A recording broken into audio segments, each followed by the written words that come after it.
Even if you're a die-hard motor racing fan like myself, don't you sometimes experience moments during a race where you just look at your phone or find some sort of external distraction? Chances are, you probably have. Is that surprising? Any sport is going to have its lulls during an event. Those moments when football teams pass around the back non-stop for 10 minutes. But what if you're not a die-hard racing fan and just like to watch the sport sparingly when you have the time? Perhaps you're only aware of the top echelons of racing, thinking that being the pinnacle of the sport that they are, no other racing series can get even vaguely close to the excitement they bring.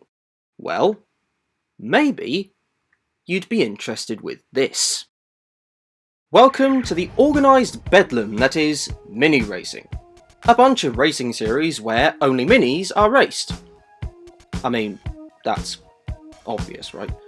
I wonder if Alex Zigonis ever thought when grabbing his pencil and paper to draw the final concept design for the Morris Mini, what kind of impact his creation would unleash on the motoring landscape.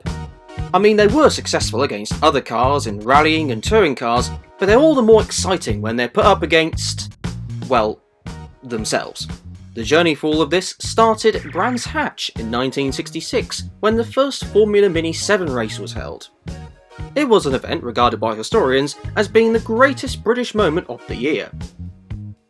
Why are you looking at the screen like that?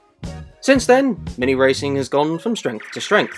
In 1996, we had the dawn of the Mighty Mini Championship.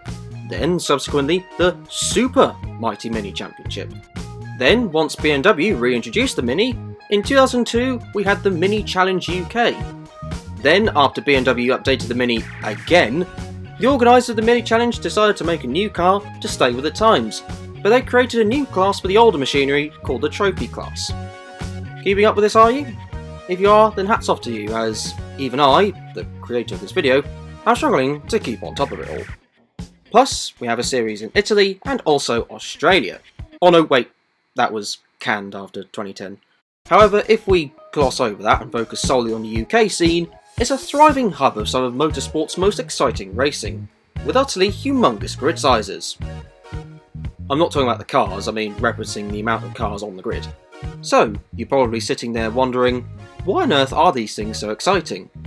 Other than stating the obvious things such as name recognition and being one of the motoring industry's cutest faces. I hate that word so much. Well, to do so, we'll have to get technical. For a start, look at the shape of the car. It's basically two boxes conjoined together with one box being bigger than the other. This means the slipstreaming effect is rather prevalent, especially considering they're all the same car. Also, you have to consider that depending on which mini series you're entering in, power can range from 85 to 275 horsepower. With less power, slipstreaming becomes more important, as with less power, momentum becomes more imperative, which, when you have to get through the air in a rather boxy car, it's not that straightforward. So as the car ahead of you dramatically reduces your air resistance, the slipstream is greater and means packs of cars develop and stay huddled together.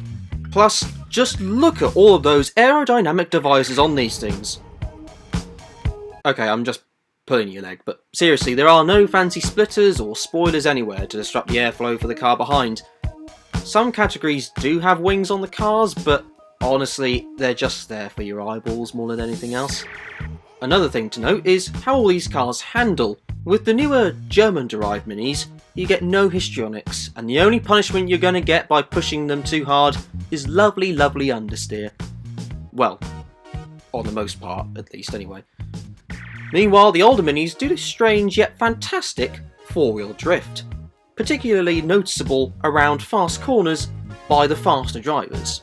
It's almost as if they're gliding on the track with tyres covered in butter. With how stable all of these minis are, it breeds confidence to the intrepid mini racers to push them harder and harder, until they reach the limit and discover what could go wrong. Something else to consider is the camaraderie of mini racing.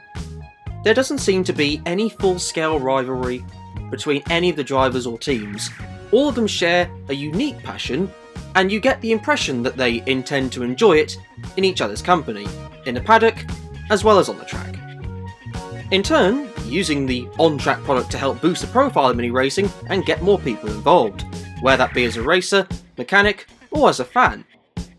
It's certainly a category where it's highly unlikely you'll get any toxic social media messages in relation to the series. Actually, in hindsight, let's not tempt fate here.